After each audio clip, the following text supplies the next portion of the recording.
তুলতুলে স্পিচ, দরজার সামনে বসে ল্যাজ নাড়ছে।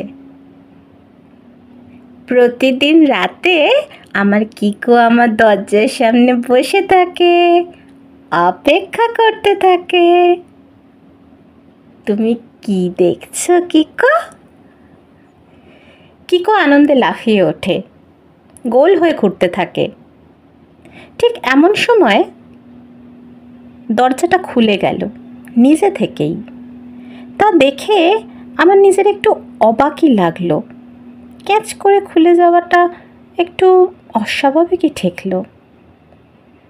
কিকো খুশি হয়ে ছুটে যায় দরজার দিকে। অদৃশ্য এক উপস্থিতি।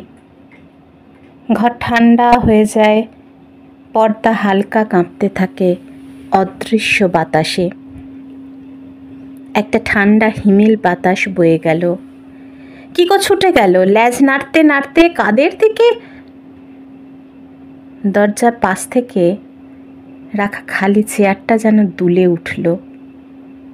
এক অপরিচিত কণ্ঠস্বর।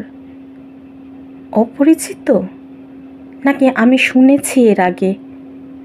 হ্যাঁ, আমি শুনেছি। এ হাসির শব্দ আমার খুব পরিচিত, আমার দিদার কণ্ঠ। প্রতিদিন তিনি এখানেই বসতেন, যতদিন না তিনি চলে গিয়েছিলেন। কিকো উপর দিকে তাকিয়ে আছে, ল্যাজ নাড়ছে, যেন তিনি এখানে বসেই কিকোকে আদর করছেন। হয়তো তিনি এখানেই আছেন।